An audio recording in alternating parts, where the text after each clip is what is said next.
আজকে আমরা শুরু করব সেটা হচ্ছে স্পর্শগুণ এবং কোষিকতা এই চ্যাপ্টারের লাস্ট কনসেপ্ট। তো আরেকটা কনসেপ্ট আছে যেটা একাডেমিকে আসে না, আমরা পরের দিন দেখব, ইঞ্জিনিয়ারিং ভর্তি পরীক্ষায় আসে। তো আজকে একাডেমিক পর্যন্ত এই পর্যন্তই আনা আর কি।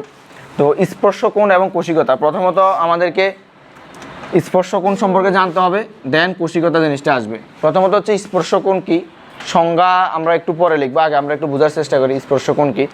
ধরো আমি এখানে এটা হচ্ছে একটা তল বা সারফেস, তল বা কি সারফেস। এখানে একটা মোমের ফোঁটা রাখলাম, মোমের ফোঁটা, মোম ধরো তরল আকারে একটা মোমের ফোঁটা রাখলাম, কি এটা কিসের? মোম।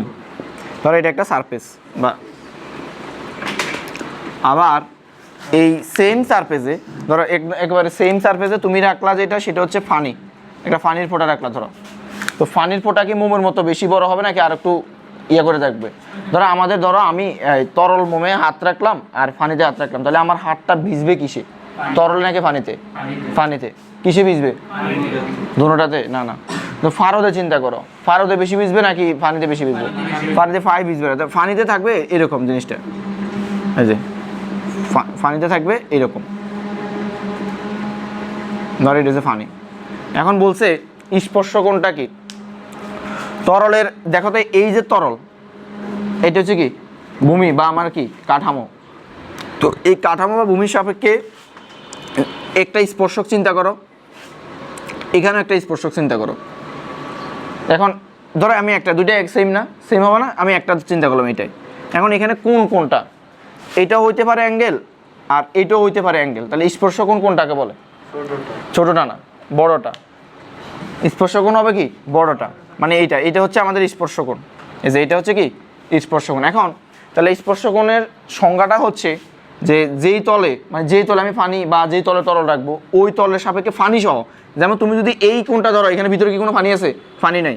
আর যদি এই কোণটা ধরো, তখন এর ভিতরে ফানি বা ওই তরলটা আছে, তাহলে যেই তলে রাখবো ওই তলের সাথে ফানি সহ যেই কোণটা তৈরি করে তাকে কি বলবো? স্পর্শকোণ বলবো। অনুরূপভাবে ধরো এটা হচ্ছে, এখানে আমি কি রাখছিলাম? মোম। এটা কি রাখছিলাম? মোম। আর এটা কি? এটা হচ্ছে পানি। তো এখন দেখো তো, এটার স্পর্শক যদি আমি আঁকার চেষ্টা করি, এটার স্পর্শকটা এরকম না, এরকম কিনা? তাহলে এইটার জন্য অ্যাঙ্গেল কোনটা হবে? এই যে এইটা, এই যে থিটা। তাহলে দেখো তো এখানে যে অ্যাঙ্গেলটা, এই অ্যাঙ্গেলটা থিটাটা 90 ডিগ্রি সে কম না বেশি? 90 ডিগ্রি সে বেশি। আর এই অ্যাঙ্গেলটা 90 ডিগ্রি সে কি বেশি না কম? কম।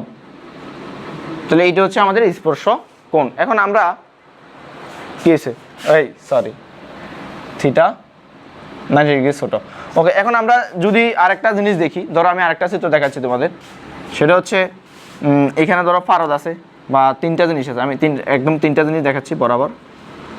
পারদ, তারপরে ধরো এটা আরেকটু ইয়ে, তারপরে এটা হচ্ছে একবারে। এখানে দেখো এই বরাবর স্পর্শক না, তাহলে এখানে স্পর্শক কোনটা? এই পুরোটা কিনা থিটা। এখানে স্পর্শক কোনটা কত? এই পুরোটা থিটা। তাহলে এখানে এই যে থিটাটা, এখানে 90 ডিগ্রি সে বড় না ছোট? 90 ডিগ্রি সে বড়। দেখো তো এর স্পর্শকটা ফাই 90 ডিগ্রি, মানে এরকম একটা কেজ আছে আর কি। ফাই কত ডিগ্রি? 90 ডিগ্রি। 90 ডিগ্রি। তো আমি তিনটা কেজ এখানে সাজাইলাম। ধরো এই থিটাটা হচ্ছে 90 ডিগ্রি, আর এটা যেটা, এই যে এটা কত? 90 ডিগ্রি সে ছোট। তাহলে এই থিটাটা হচ্ছে 90 ডিগ্রি থেকে কি ছোট।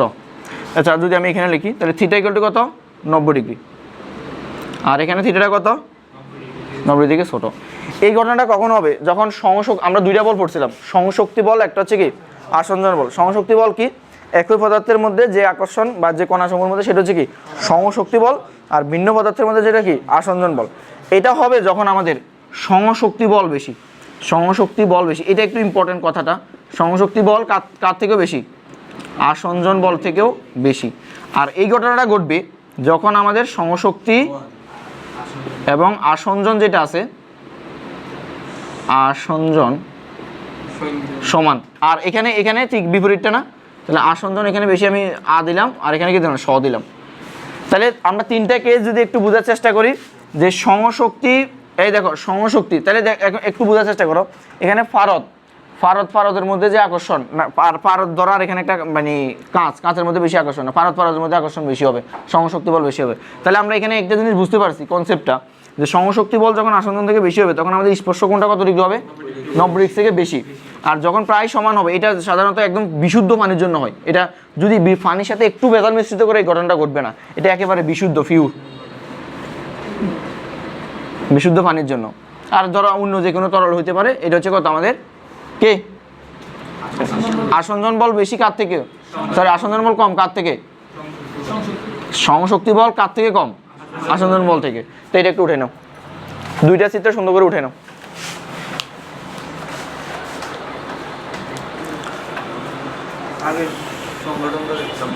না চিত্র আঁকো, তারপর সংজ্ঞা দেখাবো। আচ্ছা হয়েছে। তো আমরা স্পর্শ কোণ কি এটা খুবই ভালোভাবে জানছি, যেটা আমাদের কৌশিকতার কাজে লাগবে। তাহলে স্পর্শ কোণের সংজ্ঞাটা কি বলছি, যে কঠিন, যেটা আমি যে কথাটা বলছি চিত্রটা নিচে এটার সাথে মিলছে না, দেখো কঠিন তরলের স্পর্শবিন্দু থেকে, এই দেখো কঠিন তরলের স্পর্শবিন্দু, এটা না স্পর্শবিন্দু কিনা, তাহলে কঠিন তরলের স্পর্শবিন্দু কয়টা, দুইটা, এইটা আর এইটা। আর কোথাও কি কঠিন তরলের স্পর্শবিন্দু পাবা? হ্যাঁ, এখানে যদি তরলের স্পর্শবিন্দু পাও তাহলে কি তুমি স্পর্শক কোণ বরাবর রাখবে, আমাদের স্পর্শক লাগবে, ঠিক আছে। তাহলে কঠিন তরলে তুমি এই বরাবর দিলে তখন এই কোণটা হইতে আমাদের কি কি স্পর্শ কোণ। তাহলে কঠিন ও তরলের স্পর্শবিন্দু থেকে তরলের সাথে স্পর্শক টানলে, এই যে স্পর্শকের তরলের সাথে টানলে স্পর্শটি তরলের ভেতরে, যে স্পর্শটি তরলের ভেতরে থাকতে হবে, তরলের ভেতরে, যে স্পর্শটি তরলের ভিতরে যেই কোণ উৎপন্ন করে তাকে কি বলে, স্পর্শ কোণ বলে, ঠিক আছে। আশা করি স্পর্শ কোণ নিয়ে ঝামেলা হবে না। যখন আমাদের সহশক্তি বল আসঞ্জন বল অপেক্ষা বেশি হবে তখন স্পর্শ কোণটা 90 ডিগ্রিসে বেশি হবে। এই পিছনে মনোযোগ আছে, মনোযোগ দিতে হবে তো, মনোযোগ কই বাসায়, বাসায় কেউ আছে নি? আচ্ছা, এটা হচ্ছে কি সহশক্তি বল, আর হচ্ছে কি আসঞ্জন বল। এখন দেখো তো দুইটাই বল যখন সমান হবে এবং তখন তাদের স্পর্শটা কত ডিগ্রি, ঠিক 90 ডিগ্রি। এই ঘটনাটা কখন ঘটে, যখন বিশুদ্ধ পানির ক্ষেত্রে। আর যখন বিপরীতটা হয়, এই যে প্রথম কেসে বিপরীতটা হয়, অর্থাৎ আসঞ্জন বল বেশি সহশক্তি অপেক্ষা, তখন কি হয় 90 ডিগ্রিসে কম হয়। তো চলো আমরা এখন কৌশিকতা সম্পর্কে জানি, বা ক্যাপিলারিটি এটাকে বলে।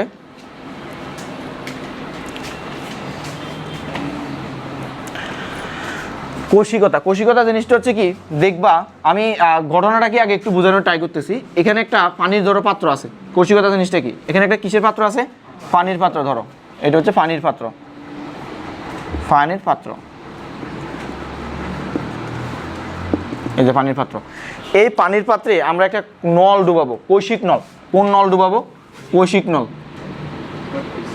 কৌশিক নল, কৌশিক নল। এখন কৌশিক নল কেন, এই নলটা অনেক সূক্ষ্ম, আমরা বোঝানোর সুবিধার্থে আমরা একটু জুম করে আঁকবো, তবে এটা একদম সূক্ষ্ম।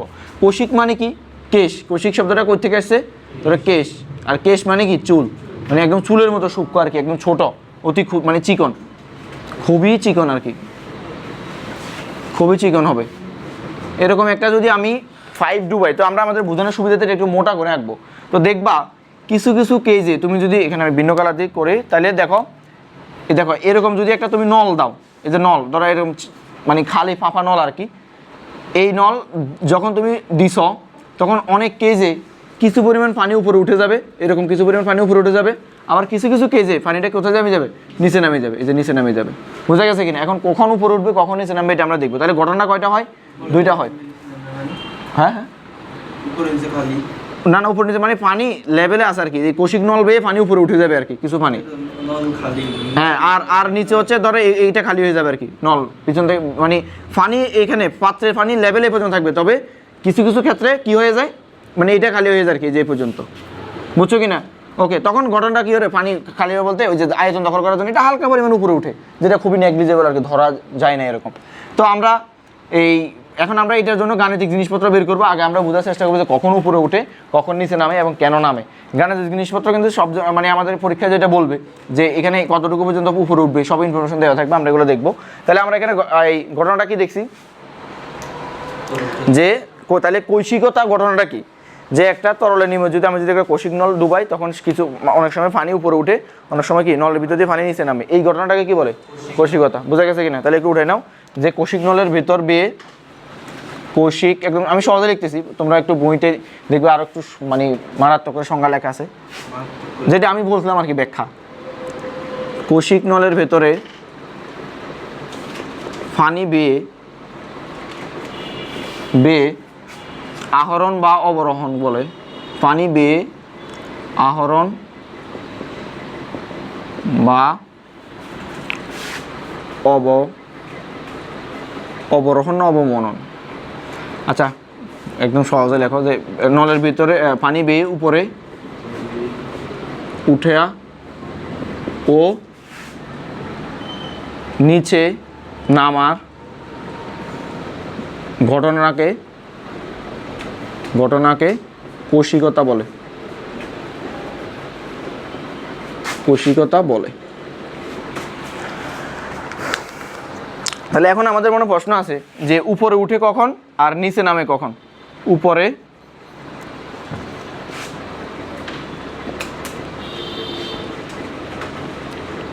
উঠে কখন আর নিচে নামে কি কখন? আসো দেখবা আমি ধরো আলাদা করে চিত্র আঁকতেছি এরকম একটা, আমরা উপরে ওঠার জন্য এটা একটা ধরো আমাদের পাত্র, তো এই পাত্রে কি আছে? কিছু পরিমাণ পানি আছে, ধরো পানি আছে বরাবর।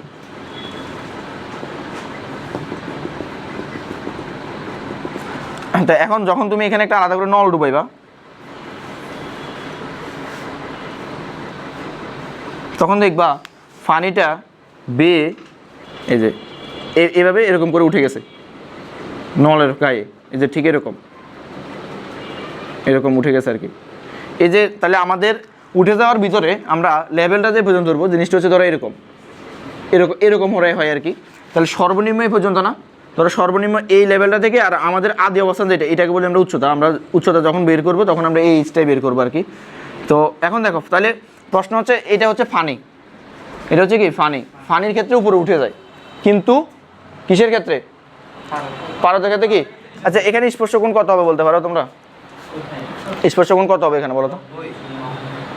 এটা কত নাম্বার কেস? প্রথম কেস না দ্বিতীয় কেস না তৃতীয় কেস? ফানির ক্ষেত্রে কি 90 থেকে কি ছোট না বড়? হ্যাঁ এই ক্ষেত্রে কি হবে? একদম শুরুতে একদম পানি দেখাইছিলাম, এটা কি হবে? আচ্ছা এখানে স্পর্শ কোণ কত হবে আমার বলো? দেখো না বড় হবে ছোট হবে না? দেখো তো এটা না আমাদের স্পর্শ কোণ, তাহলে এই কোণটা কি হবে? বুঝো নাই? এই যে স্পর্শ কোণ, এই যে টি স্পর্শ কোণ, তাহলে দেখো তাহলে এই থিটাটা কি আমাদের কি ছোট না বড়? ছোট। তাহলে আবার যদি এ বরাবর একটা স্পর্শক চিন্তা করি, আর আমরা তো এরকম চিন্তা করি না ফানি, তখন এটা না স্পর্শক ধরি, এটা আর কি এটা মানে ঘুরানো আর কি জাস্ট।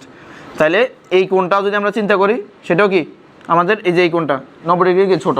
এখন ফানির ক্ষেত্রে কেন সে উপরে উঠে? দেখো এখানে দুইটা বল কাজ করে, পাইপের সাথে ফানির সাথে।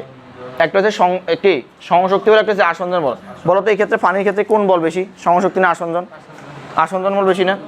তাহলে এখানে কার অপেক্ষা বেশি? কি আসঞ্জন? সহশক্তি নাকি আসঞ্জন, কোনটা বড় কোনটা ছোট বলো? আসঞ্জন বেশি। আসঞ্জন বেশি মানে কি? অন্য পদার্থের মাঝে তার আকর্ষণটা বেশি। ভালো করে বোঝার চেষ্টা করো। আসঞ্জন মানে হচ্ছে অন্য পদার্থের সাথে তার আকর্ষণটাকে বেশি।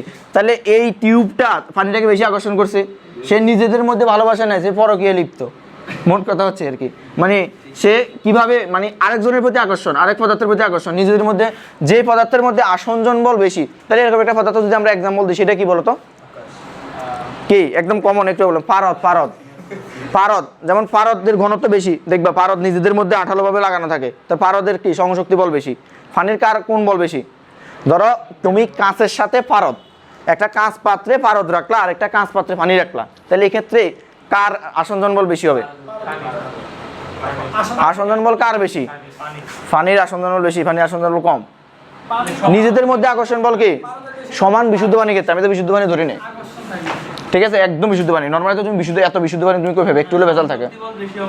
তাহলে দেখো, তাহলে এই যে পানি উপরের দিকে, এবার আরে কি বলতেছে এখানে?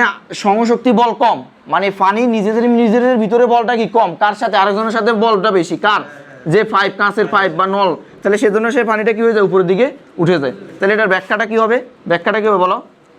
সহশক্তি বল কম মানে কি? সহশক্তি বল কম, সিকোয়েন্সে লিখবা। বল কম মানে কি? নিজেদের মধ্যে আকর্ষণ বল কম, আন্ত আণবিক, এটা আকর্ষণ বল হবে না, আন্ত আণবিক আকর্ষণ বল কম, আন্তঃআণবিক আকর্ষণ বল। তাহলে এ দেখো, তাহলে সে কাকে? অন্য ভিন্ন পদার্থকে আকর্ষণ বেশি করবে, ভিন্ন পদার্থকে বেশি আকর্ষণ করবে। তাহলে আমরা যদি একদম সিম্পল, আমাদের যদি প্রশ্নে আসে যে পানি একটা, আমরা যখন এই পাত্রে কোন একটা পাত্রে যখন আমরা নল দিই বা নল দিলে বা যে কোনো একটা নল কাঁচ পাত্রে বা কৌশিক নল দিই, কোনো একটা পাত্রে যখন আমরা কৌশিক নল দিই তখন পানিটা কেন উপরে উঠে যায়? তখন পানি আর পানির কণার মধ্যে যে বল, সেই বলটা কি বলে? সংশক্তি বল। মানে নিজেদের মধ্যে ভালোবাসাটা কি কম, নিজেদের মধ্যে ভালোবাসা কম হলে মানুষ অন্যের কাছে ভালোবাসার জন্য যায়। তাহলে সে ভালোবাসার জন্য কার কাছে গেছে? 5 এর কাছে গেছে, মানে 5 তাকে টান দিছে, ভালোবাসা ছাড়া তাকে থাকতে পারে না, তাহলে সে উপরের দিকে উঠে গেছে আর কি, বুঝছো কি না? তাহলে এই বলটা জাস্ট উপরের দিকে উঠছে, তাহলে উপরের দিকে উঠতে বলতে কি পানিটা উপরের দিকে চলে গেছে ওর আকর্ষণের কারণে, কে টান দিছে? তাকে, নলটা টান দিছে, এই জন্য উপরের দিকে উঠে গেছে। তাহলে এটার বিপরীত ঘটনাটা কি হবে পারদের ক্ষেত্রে? এটা উঠাও তাড়াতাড়ি।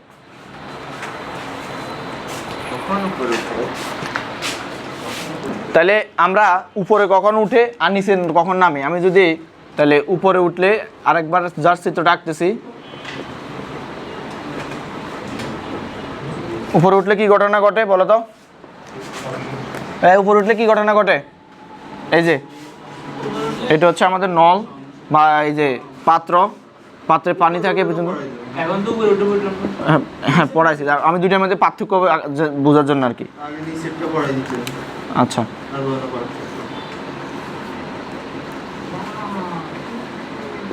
সুন্দর আছে না? ওকে, ধরো এই পানিটা এরকম থাকে, ওকে, তো এই পর্যন্ত আমাদের পানিটা উঠে যায়। কিন্তু এবার হচ্ছে উপরে উঠলে এবার হচ্ছে কত? নিচে নামলে, মানে পানি কখন নিচে নামে?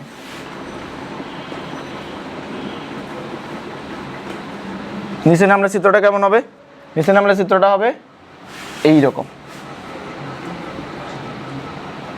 ধরো এই পর্যন্ত আমাদের পানির লেয়ার,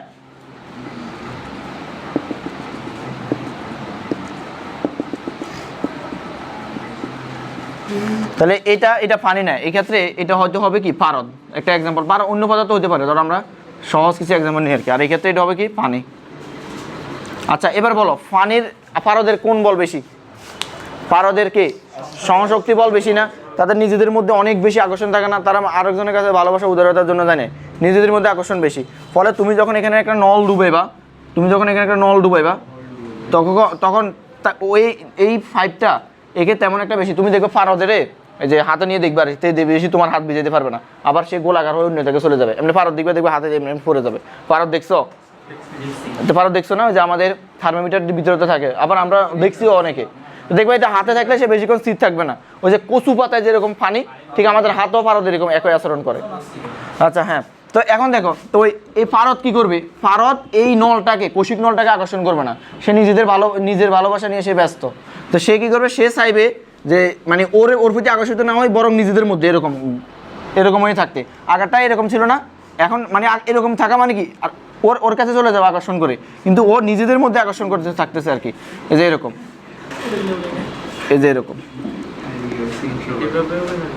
এরকম এটা হচ্ছে কার জন্য? পারদের জন্য। এটা হচ্ছে কার জন্য? পারদের জন্য। এই যে পারদের জন্য। তাইলে দেখো পারদ কি করছে? পারদ কি নলের কাছে চলে গেছে? কার কাছে আছে? নিজের কাছে আছে। নিজের জনগণ যা আছে ওটা নিয়ে সে ব্যস্ত, আরেকজনকে মানে নিজেরটা নিয়েছে সক্রিয় আর কি, আরেকজনের কাছে তার কোনো কি নেই, চাওয়া পাওয়া নাই। আচ্ছা এখানে আমাদের কৌশিক নলটা স্পর্শকোণ কত হবে বলো তো? স্পর্শ নল বেশি হবে না? স্পর্শ কোন বরাবর? যে বরাবর না, নিচের দিকে,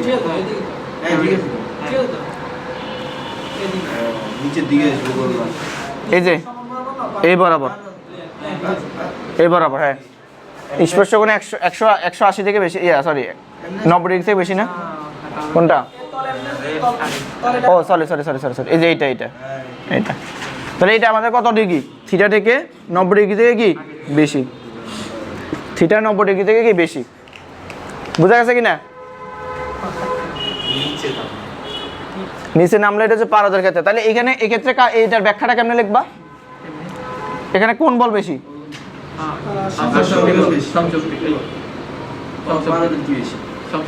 সংশক্তি বল আসঞ্জন বল অপেক্ষা বেশি। তো এটাই তো মেইন রিজন। ব্যাখ্যাটা লিখে নিবে আগের মতন, যে তারা নিজেদের মধ্যে আকর্ষণ হতে যায়, ফলে ওই টিউবটা তারা বেশি আকর্ষিত হয় না আর কি, এটাই।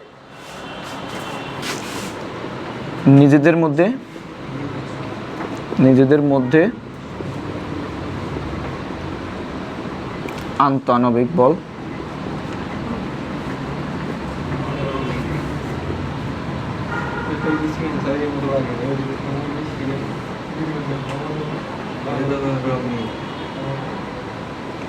ফলে পানি টিউবের বা ফলে টিউবের ভিতরে টিউব বা কোষিক নলের ভিতরে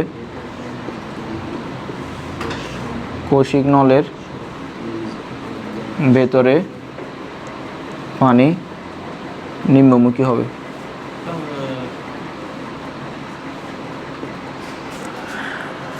ওকে, এটা উঠাও, তাহলে আমরা একটু গাণিতিক কথাবার্তা আছে, গাণিতিক কথাবার্তা দেখব। আচ্ছা, আমরা এই কোষিকতার কিছু রাশিমেলা আছে, এই গাণিতিক রাশিমেলা যদি আমরা একটু দেখি। আমি তারা হাত রেখে ধরতাম। আচ্ছা দেখো, একটু বড় করে আঁকবা, বুঝার আছে একটু। সূত্র প্রমাণ দেখাবো নাকি ডিরেক্ট সূত্র লিখে দেবো? না ডিরেক্ট না। আচ্ছা, এই পর্যন্ত আমি এখনো ডিরেক্ট খুবই কম জিনিস দেখাইছি। তোমাদের প্রমাণগুলা শুনো, তোমরা যারা আমাকে বলো যে ভাই প্রমাণগুলো কি করবো, প্রমাণগুলো অ্যাটলিস্ট যাতে তুমি দেখে দেখে বুঝতে পারো। প্রমাণগুলো কোনো পরীক্ষা আসবে না, বুঝছো কি না? মানে অ্যাটলিস্ট যাতে তুমি যখন রিভিশন দিবে যাতে প্রমাণগুলো যে এটা ঠিক আছে, এটা এমনি আসছে, মুখস্থ করার দরকার নেই। প্রমাণ তো তোমার কোনো পরীক্ষা আসবে না, একাডেমিক অ্যাডমিশন কোথাও আসবে না, বাট কনসেপ্টটা ক্লিয়ার থাকলে সুবিধা হবে। এই দেখো, এই আমাকে তো সরাসরি বলতে কিছু দেয় না। দেখো, ওই ট্রান্সফার টিসি এখন দেখো, এটা হচ্ছে আমাদের একটা কি, এই কথা বলেন, এটা কি কি পানি। তো ধরো এটা মুছে ফেলি। এবার এখানে একটা নল আঁকবা, একটু মোটা করে আঁকো।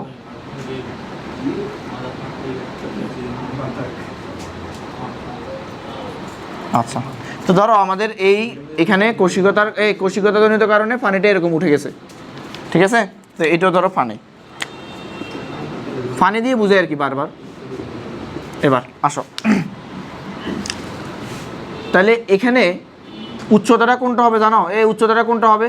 এই যে এইটা হচ্ছে আমাদের এইচ বা উচ্চতা, আর এইটে গোলক যেটা, এটা একটা কি ব্যাসার্ধ। আর এই জিনিসটা কি জানো? ফাঁপা। ধরো আমি এই যে কলমের মতো আর কি, কলমটা ফাঁপা, এটার ভিতরে ডুবাইছি, এটা আর কি, বুঝছো কি না?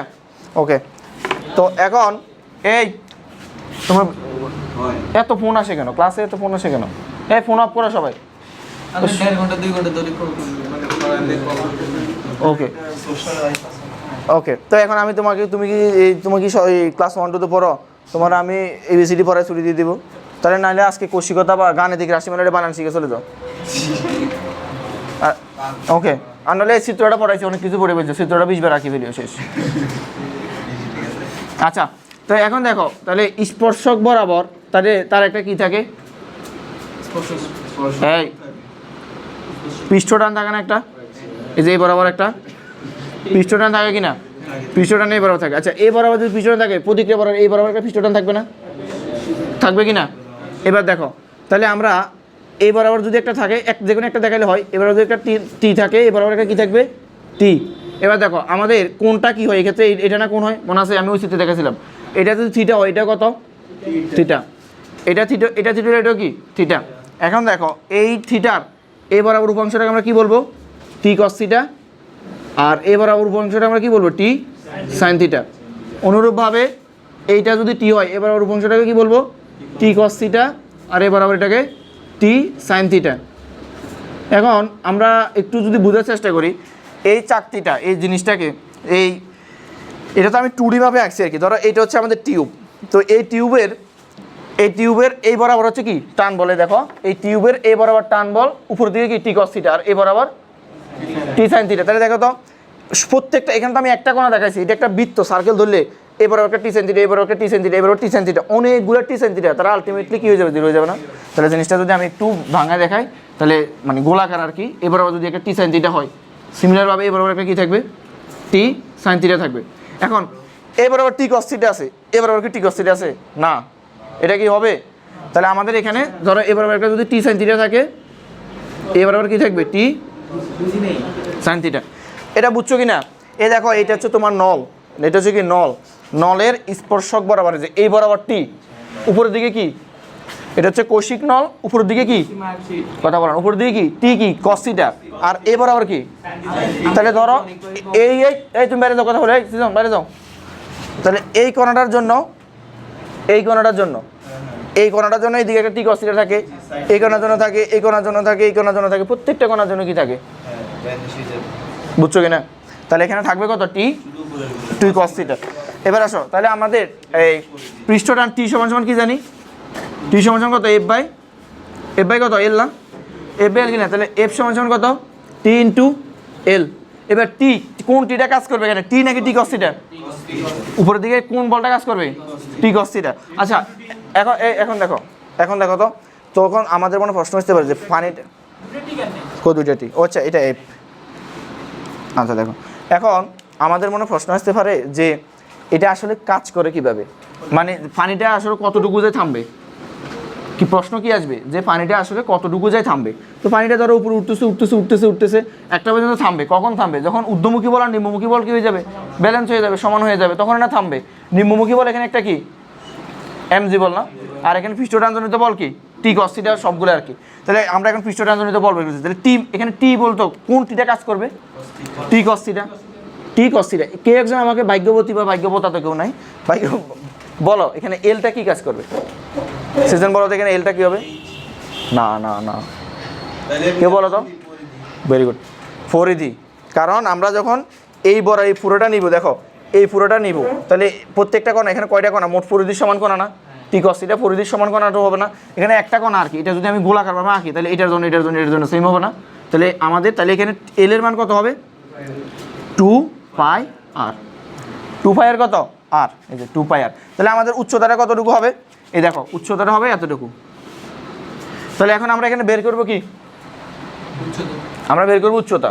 তো উচ্চতা বের করার আগে তাহলে আমাদের এই জিনিসটা থামবে কখন, যখন ঊর্ধ্বমুখী বল, তাহলে পানিতে উপরে উঠবে না, উপরে উঠা থামবে, উপরে একটু বোঝার চেষ্টা করো, উপরে উঠা থামবে যখন যখন কি ঊর্ধ্বমুখী বল আর কি নিম্নমুখী বল কি হয়, সমান হয়। তাহলে আমরা যদি বলি যে ঊর্ধ্বমুখী,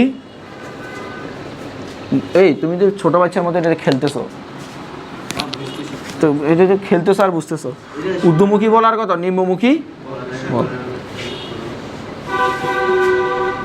শোনো আমরা সূত্রটা প্রমাণ করব বা সূত্রটা দেখবো ঊর্ধ্বমুখী কতটুকু পানি উপরে যায়, কিন্তু ফারদের ক্ষেত্রে অন্য পদার্থের যখন 2 নাম্বার কেজি তখন তো পানিটা নিচের দিকে নামে, একই সূত্র, জাস্ট এখানে এইচটা প্লাস হবে আর একটা কি হবে এইচটা মাইনাস হবে, বোঝা গেছে? আমরা দুইভাবে দেখবো না, আমাদের বইতেও একভাবে দেখা। আচ্ছা এখানে ঊর্ধ্বমুখী বল কি কি, এই যে টি কস থিটা ইন্টু কত 2 পাই আর, আর নিম্নমুখী বল কত এমজি। এখন এখানে কাহিনী হচ্ছে, এখানে কাহিনী ঘটে যাবে, এখানে এমজি তো এখানে আমি আরেকটু পাশে লিখি, তাহলে এখানে টি কস থিটা 2 পাই আর, এখানে মাঝে মধ্যে ঝর্ণার বৃষ্টি পড়ে। নিম্নমুখী বল কত এমজি, নিম্নমুখী বল কত এমজি। এখন প্রশ্ন হচ্ছে ভাই এখানে কতটুকু এম আমি কাউন্ট করবো, এই দেখো এখানে ভর কাউন্ট করবে, যে লাল কলমে যা আছে এই পুরোটা ভর, এই পুরো ভরটা কিন্তু যেটা না, এটা তো ব্যালেন্স অবস্থায় আছে। তাহলে এই যে এইটা, এই যে ধরো আমি লাল কালারে দিলাম আর কি। এখন এটা কি কোনো আয়তাকার নাকি সিলিন্ডার, কি কিছুই লাগে না। আর এই পুরোটা এই কলমটাকে যদি তুমি এমনি কাটো আর কি, এমনি ব্লেড দিয়ে, সিলিন্ডার না এটা, সিলিন্ডার কি না কি কেমনে নিচের দিকে সমান কিন্তু উপরের দিকে আবার এমনি বলতেছি গোলকের অংশ আর কি। এখন দেখো তাহলে আমি কি লাল অংশের আমরা ভর বের করবো না, আমরা ভর বের করবি না, তো এই ভরটাকে আমরা দুইটা ভাগে ভাগ করতে পারি। দেখো এই ভরটাকে দুইটা ভাগে ভাগ করতে পারি, এই বরাবর একটা, এই বরাবর একটা, আবার এগুলো একটা না, এগুলো একটা কিনা। তাহলে এটা হচ্ছে ধরো M1 আর এটা হচ্ছে কত M2। তাহলে M1 আমরা কেমনে বার করি, আমি এগুলো একটু রাফ করি। M1 কেমনে বার করতে পারি বলো, M সমান সমান কত রো ইন্টু V1, পানির ঘনত্ব সবাই পানি, তাহলে রো V1 মানে কত 4/3 পাই, দেখো এটা কত আর কিউব না, পাই আর কিউব। এখানে কোনো ঝামেলা আছে, এই সরি আয়তন পাই আর স্কয়ার এইচ, পাই আর স্কয়ার এইচ, বুঝা গেছে এতটুকু এইচ। আর তো দেখো ব্যাসার্ধটা এটার জন্য যে ব্যাসার্ধ এটার জন্য সেম ব্যাসার্ধ না, এটার জন্য সিলিন্ডার। এখন এটা একটু আমাদেরকে ঝামেলা করবে এইটা, যে এইটার ক্ষেত্রে এই যে এইটার এই জিনিসটা আমি কেমন ব্যবহার করবো, ধরো আমি যেটা দিলাম আর কি, সিলিন্ডার থেকে অর্ধেক গোলক বাদ দেখো এটা কি করবো আমরা, পাই আর এটা দেখো আমরা এইটাকে যদি একটা গোলক চিন্তা করি, এই এতটুকু পর্যন্ত এই দেখো এতটুকু পর্যন্ত যদি একটা সিলিন্ডার ধরি, ওই সিলিন্ডার থেকে যদি একটা অর্ধগোলকের আয়তন বাদ দিই তখন পাবো না আমি পাখিটা। যদি আমি একটু জুম করে দেখাই, জিনিসটা হচ্ছে এরকম না, তোরা এই পুরোটাকে যদি একটা গোলক ধরি, তো এই পুরা গোলকের এটা হচ্ছে কত, যে এতটুকু পর্যন্ত, এটা হচ্ছে একটা ধরতে গেলে সিলিন্ডার, সিলিন্ডার না ধরতে গেলে এটা একটা কি সিলিন্ডার না। তো মজার ব্যাপার হচ্ছে তুমি জানো এই সিলিন্ডারের উচ্চতা আমাদের ব্যাসার্ধের সমান, সিলিন্ডারের উচ্চতা কি সমান, ব্যাসার্ধের সমান, তাহলে এটা হচ্ছে কত আর, সিলিন্ডারের উচ্চতা কার সমান, ব্যাসার্ধের সমান। এখন আমি যদি এই এতটুকু পর্যন্ত সিলিন্ডার থেকে একটা অর্ধগোলকের আয়তনটা বাদ দিই, তখন আমি কি পাবো, ছোটো ছোটো এই জিনিসটা পাবো। তাহলে M2 সমান সমান কি লিখতে পারি বলো তো, M2 সমান সমান কি লিখতে পারি, রো B2, তো ঝামেলা হবে B2 নিয়ে, B2 সমান সমান কি লিখতে পারি বলো, প্রথমে একটু বাংলা কথাটা বলো, সিলিন্ডারের আয়তন, হ্যাঁ পাই আর কি বাংলা কথাটা বলো, তাহলে তোমরা বুঝতে সুবিধা হবে। সিলিন্ডারের, মানে পাই আর স্কয়ার ইনটু আর। আচ্ছা হ্যাঁ পরে বলতেছি আমি, এটা থেকে কার বাদ দিব, অর্ধগোলকের, এই বুঝছো কিনা এটা, এই যে এই সিলিন্ডার এটা থেকে অর্ধগোলকটা বাদ দিব, তখন এই বাকি অংশটা পাবো আর কি। ওকে, এবার রো তো সবার জন্য সেম ফানির, এবার এটা কত হবে, পাই আর স্কয়ার ইনটু আর। পাই আর স্কোয়ার আর, পাই আর স্কোয়ার কত আর, মাইনাস অর্ধগোলকের ক্ষেত্রে বলেন সূত্র কি, হাফ 4/3 পাই আর কিউব, বুঝছি কিনা এটা। এবার এখান থেকে কী কমন যায়, পাই আর কিউব কমন যায়, রো পাই এ আর কিউব, এ কেউ না বুঝতে বলো কোনটা অর্ধেক, অর্ধেক কেন, এই যে গোলকের অর্ধেক, এটা তো ধরেন, এটা তো আমি চিন্তা করে নিচ্ছি, এটা একটা গোলকের জন্য আর কি, এই যে অর্ধেকটা বাদ দিবে আর কি, এটা এই চিত্র রেখে উপরের গোলটা সিলিন্ডার এটা ওকে। তাহলে পাই আর কিউব যদি বাদ দিই, এখানে আর কি থাকে বলো, 1 মাইনাস এটা কাটলে 2/3, তাহলে রো পাই আর কিউব 3, তাহলে 1/, কত 3, বা আমরা যদি সুন্দর করে লিখি 1/3 রো পাই আর কিউব। এবার আমরা সুন্দর করে বসাই, তাহলে বলো কালোটাই বসাই, লালটা না কালোটা, লালটাই। তাহলে টি কস থিটা ইন্টু 2 পাই আর, এম এর জায়গায় কত লিখবো, M1 প্লাস M2 না, M1 প্লাস M2 ইন্টু কত জি। এবার টি এগুলো টি কস থিটা 2 পাই আর, এখন লিখো না আমি পুরোটা শেষ করি, M1 জায়গায় কত লিখবো, রো প্রায় আর স্কোয়ার এইচ প্লাস M2 কত 1/3 পাই রো পাই আর কিউব ব্র্যাকেট জি। এবার এখান থেকে কি কমন যায় বলো, ঠিক আছে, এটা 2 পাই আর কি কমন যায়, রো পাই আর স্কোয়ার কমন যায়, তাহলে থাকে কত, এটা এইচ। আচ্ছা জিটা পরে লিখতেছি, আর এখানে কি থাকে বলো, তাহলে রো পাই আর এইচ আর এইচ থাকে শুধু এইচ আর না, এখানে শুধু এইচ এইচ প্লাস 1/3 আর একটা R/3 না, R/3 কি না, আর এখানে কত জি।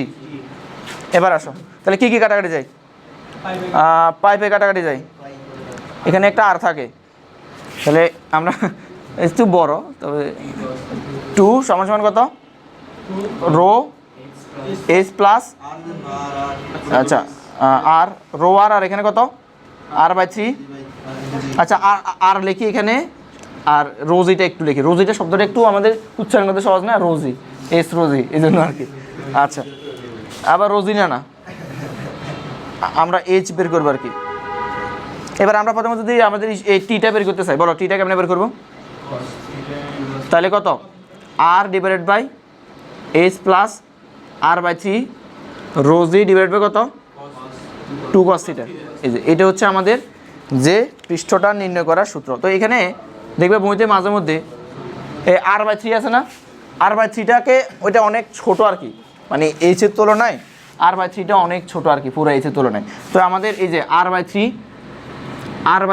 এটা পাই কার সমান, শূন্যের কাছাকাছি, এজন্য আমাদের কি টি সমান সমান আর রোজি ডিভাইডেড বাই 2 cos থিটা করতে দেখা যায় বেশিরভাগ সময়।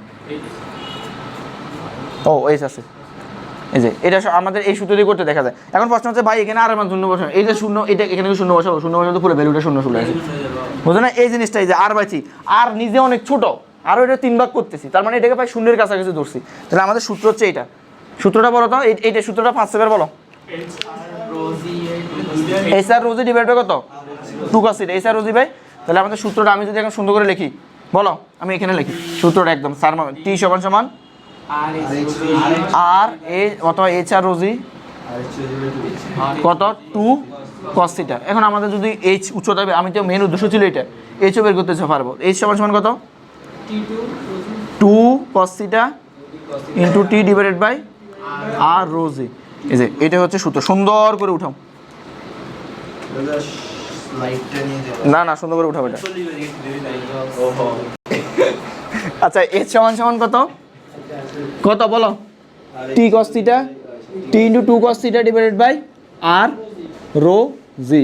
এখন এইচটা পজিটিভ কখন আসবে, নেগেটিভ কখন আসবে? যখন কেস নাম্বার 1 থিটাটা 90 ডিগ্রি থেকে ছোট, এই দেখো cos θ, তো এগুলা ফিক্স না, থিটাটা চেঞ্জ হবে। থিটাটা যখন 90 ডিগ্রি ছোট তখন cos θ পজিটিভ না নেগেটিভ? পজিটিভ। cos 45 ডিগ্রি ধরো, 60 ডিগ্রি ধরো, cos যখন 90 cos নেগেটিভ হয়ে যায়, তখন এটা যদি পজিটিভ হয় তাহলে পুরো এইচটা কি হবে? এইচটা কি হবে? পজিটিভ। এইচটা পজিটিভ হওয়া মানে কি? দেখো আমরা সূত্র দিয়ে বলে ফেলতে পারতেছি কখন উপরে উঠবে কখন নিচে নামবে। এইচটা পজিটিভ মানে কি? উপরে উঠবে। উপরে উঠতে কখন স্পর্শ কোণ কত হয়? 90 ডিগ্রি ছোট। একটু আগে আমরা যেটা দেখছি, চিত্র দেখছি, এটা কি 90 ডিগ্রি থেকে ছোটো নাকি বড়? ছোট না? তাহলে এটা হবে কি? ছোট। তার মানে আমরা বলতে পারি যে পানি নলের ভিতরে, পানি নলের ভেতরে, ভেতরে বাহিরে, হ্যাঁ, নলের ভেতরে পানি ঊর্ধ্বমুখী, ঊর্ধ্বমুখী। এবার কেস নাম্বার 2, কেস নাম্বার 2 কি হবে? সূত্র দেখে আমরা বলে পেতে পারি যে ঘটনা কোনটার জন্য সত্য, কোনটার জন্য। থিটাটা কত হবে? 90 ডিগ্রি কি বড়। এবার cos θ মান কি হবে? 91 দাও, দেখো মাইনাস আসবে, মাইনাস। তো আমাদের নির্ভর করবে এটার উপর। এই যে এগুলো তো ফিক্স, 2t আর রোজি, তাহলে এটা কত আসবে? সুতরাং আমাদের এইচটা কি আসবে? নেগেটিভ। নেগেটিভ কখন আসবে? নেগেটিভ কখন আসবে? হ্যাঁ, নলের ভেতর পানি। আমি বলি সেম সূত্র দিয়ে যদি কোনো অঙ্ক, এদিকে দেখো, বেশিরভাগ জিনিস আমাদের ঊর্ধ্বমুখী আসবে। যদি কোনো অঙ্ক বলে কতটুকু গভীরে ইয়ে করছে, তখন সেম সূত্র দিয়ে করা যাবে, জাস্ট এখানে প্লাস মাইনাস আসবে। তাহলে এটা করে নলের মধ্যে পানি কি মুখী? নিম্নমুখী। এই কথা বলি না। এবার বলো, আর বিশুদ্ধ পানির জন্য একবারে, বিশুদ্ধ পানির জন্য কি হয়? থিটা কত? 0 না? থিটা কত? 0 না? স্পর্শক বরাবর একবারে বিশুদ্ধ পানির জন্য কেস 3। তাহলে থিটা ইকুয়াল টু কত? 90। 90 হলে থিটা cos 90 ডিগ্রি মান কত? 0 না? তাহলে এইচ তখন কি হয়? 0, মানে কোনো ইয়ে আসে না আর কি। এটাই ছিল। তাহলে তোমরা এই কতগুলো, আমি তাহলে ম্যাথ শিটটা তোমরা আগামী ক্লাসে পাবা। ম্যাথ শিটটা একটু বড়, দেখছো আশা করি গ্রুপে 60 টাকা করে, 60-65 টাকা করে পড়বে, ঠিক আছে? ওখানে তাহলে তোমরা ওখানে সলিউশন করতে পারবা সবাই। এই আগামী ক্লাস কী বার? শনিবার আজকে? আচ্ছা, শনিবারে, ঠিক আছে।